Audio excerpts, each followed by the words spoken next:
contributes to human flourishing, if you like. And I think it's particularly tricky with vets because of the political context. But just one more quick point. I think as well, because of in Britain, again going back to parents, I think because we've had this industrial, all that stuff about vocational work was seen as very dirty work, and it killed people. Then as a parent, you wanted better for your child, and so that contributed to this push to academic learning and going to university and doing A-level and not touching anything vocational with a barge pole. I think we've come out of that, but I'm not sure it's been replaced by anything more tangible yet. Do you know what I mean? People could understand that you were going to do something vocational when the jobs were there, but now the jobs aren't there. Where does that leave vocational education in this country?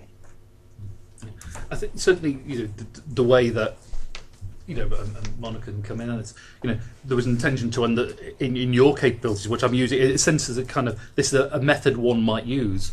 You were talking to students, teachers, learners, end users, stakeholders, so a range of stakeholders. So it's about, because I guess at the heart of my concern is that we've got a version of what people want and need, but it's a version cooked up by a very small group of people, often policymakers, who don't actually speak for industry. Certainly don't speak for small business if they do speak for industry.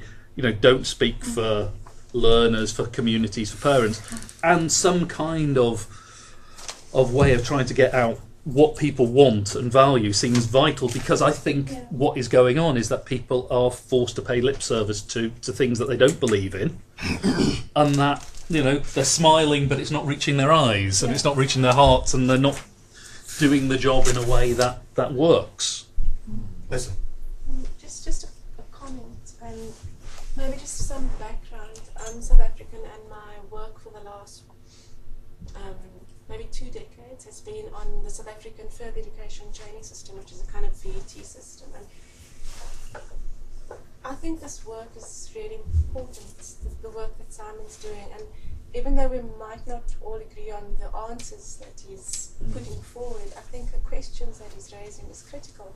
And the question of which developmental model sits and underpins our VET systems, the question of what does this mean in terms of curriculum, institutional culture thereafter, those questions are critical. And in South Africa we keep hitting our head against those same questions, and we're in another phase of development where we've just developed another, yet again, post-schooling